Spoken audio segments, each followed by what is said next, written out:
So guys आज की Monday night raw जो एक गो होम एडिशन भी था सर्वाइवर सीरीज को लेकर वो हो रहा था ग्रैंड रैपिड मिशिगन वेनेंडेल एरिना से। वो फाइनली एंड हो चुकी है। देखो आजकल जरा सा घर हिला हुआ है मेरा किसी चीज की वजह से, तो वीडियो का इंतजार करने का शुक्रिया, मेरे को प्यार देने का शुक्रिया। तो ज्यादा टाइम न लेते हुए चलिए नजर मार लेते कि आज हमें क्या कुछ देखने को मिला। सो आप देख रहे हैं रेसल मैरिक्स एंड सब्सक्राइब करना तो बनता है। तो शो की धमाकेदार शुरुआत होती है दी स्कॉटिश साइकोपैथ ड्रू मैकिंटायर से, जहां वो सभी को बू ले रहे होते हैं बहुत जोरदार तरीके से, जिस पर ड्रू मैकिंटायर कहते हैं कि देखो मैं डोमिनिक मिस्टीरियो नहीं हूं तो चुप हो जाओ, मुझे बू करने की जरूरत नहीं है, मेरा हक बनता है कि मैं बात करूं तो चुपचाप सुनो।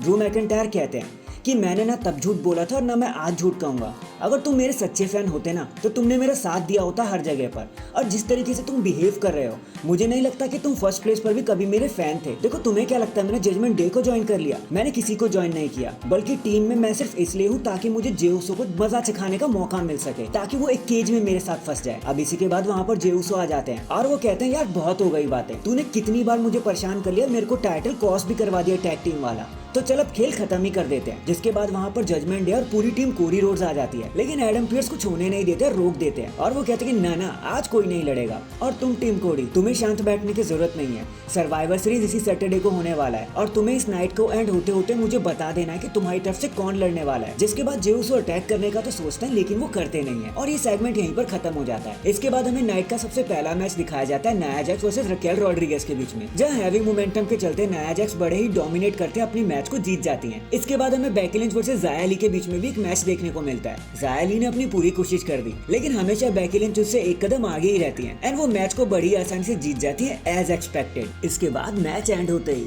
वहां पर डैमेज कंट्रोल आ जाते हैं और हमें एक बार फिर से देखने मिलता है वॉर गेम्स के वुमेन साइड की तरफ से ब्रॉल। सारी टीम्स यहाँ पर इंक्लूड हो जाती हैं, टीम बियांका हो या डैमेज कंट्रोल, सब एक दूसरे पे बिखरने लग जाते हैं, बहुत ज्यादा ब्रॉल हो जाता है, फाइटिंग होनी शुरू हो जाती है और मजा आ जाता है पूरा सीक्वेंस देखकर। लेकिन ये ज्यादा देर तक चलता नहीं है क्योंकि टीम बियांका कुछ ज्यादा ही आगे निकलती है और लास्ट तो उन्हें ही मिलती है। लेकिन ये सीक्वेंस देखने में बड़ा मजा आया। फिर एक बैकस्टेज मूवमेंट के बाद हमें Johnny Gargano versus Ludwig Kaizer का मैच दिखाया जाता है, जहाँ जियोवानी विंची उनकी हेल्प करने तो आते हैं लेकिन उसका फायदा कहीं ना कहीं गार्गानो को ही लग जाता है और वो अपने फाइनल ब्लो लगाकर जॉनी गार्गानो अपने मैच को जीत जाते हैं एंड इंपीरियम को एक ट्रॉमा दे देते हैं कि भैया अब गंथर आपको बहुत सुनाने वाले हैं। देन हमें एक फैटल 4-वे टैग टीम मैच दिखाया जाता है, जहाँ जो भी जीतेगा वो टैग टीम लड़ेगी टैग टीम चैंपियन से, मतलब Chelsea green and Piper Newan से। और इस बारी तो किस्मत पूरी तरीके से नटालिया एंड टीगन नॉक्स के साथ रही क्योंकि वो अपने मैच को जीतकर नंबर 1 कंटेंडर बन जाते हैं Piper Newan and Chelsea green के खिलाफ। फिर हमें गंथर एंड द मिज का फेस ऑफ दिखाया जाता है, जहाँ गंथर उन्हें ज्यादा कुछ कहने नहीं देते और पहले ही आ जाते हैं। वो कहते हैं कि भाई तू रिस्पेक्ट की बात कर रहा है, लैक ऑफ रिस्पेक्ट कह रहा है। भाई मैं तो तेरी रिस्पेक्ट ही नहीं करता माइक, तुम हो कौन यार,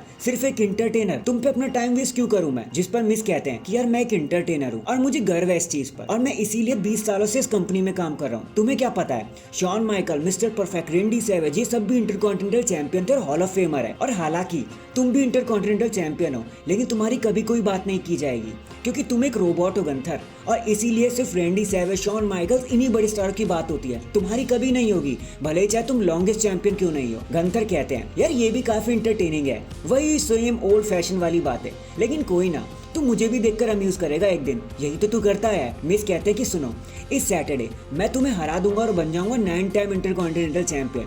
20 सालों से मैं इस करियर में हूँ, मैं 2 बार ग्रैंड स्लैम चैंपियन बन चुका हूँ और अब फ्यूचर हॉल ऑफ फेमर भी बन जाऊंगा, तो इंटरटेनिंग होना तो बनता है। जिसके बाद मिस गंथर पर ब्रूटली अटैक कर देते हैं और स्कल क्रशिंग फिनाली लगा देते हैं और आज गंथर को कुछ बोलने भी नहीं देते और टाइटल अपने हाथों में उठा लेते हैं और सबको बता देते हैं कि कौन है रियल इंटरकॉन्टिनेंटल चैंपियन। इसके बाद हमें Shinsuke Nakamura versus Chad Gable के बीच में भी एक मैच दिखाया जाता है, जहाँ थोड़ी बहुत मशक्कत के बाद शिंसुके नाकामुरा अपने मैच को बड़ी आसानी से जीत लेते हैं और अपने एक और शिकार को दी एंड कर लेते हैं। एंड फाइनली ये सारी चीजें लीड करती है हमें हमारे मेन इवेंट की तरफ, जहाँ एक वॉर गेम्स का एडवांटेज मैच होना था ड्रू मैकिंटायर एंड जेउसो के बीच में। एंड जैसा हमने एक्सपेक्ट किया था यहाँ पे चीजें कुछ वैसे ही हो गई, जैसे हमें लगने लगा कि जेउसो मैच को जीत जाएंगे। ड्रू मैकिंटायर उन्हें एक फ्यूचर शॉक डीडीटी लगा देते हैं, जेउसो को पिन करके अपनी टीम को वो एडवांटेज दिला देते हैं, ड्रू मैकिंटायर मैच को जीत जाते हैं। जिसके बाद रिया रिप्ली उन्हें ऑर्डर देती है कि चलो Drew and rest of the Judgment Day खत्म कर दो जेउसो को। वो ऐसा करने ही वाले होते हैं कि तभी वहाँ पर पूरी टीम कोडी आ जाते हैं और ऐसा होने नहीं देते। जिसके बाद गुस्से में कोडी रोड्स माइक को उठा लेते हैं और कहते हैं कि वाह वाह क्या एडवांटेज दिलाया तुमने ड्रू मैकिंटायर अपनी टीम को, लेकिन हमारे 5th मेंबर के बारे में भी सुनते जाओ। ये कोई ऐसा है जिसके साथ मेरी लेगेसी रही है, हमारी टीम का लास्ट मेंबर एक एपेक्स प्रेडेटर है, जिसके बाद रेंडी ऑर्टन के चैंस लगने शुरू हो जाते हैं। कोडी रोड्स कहते हैं कि अभी भी नहीं समझे,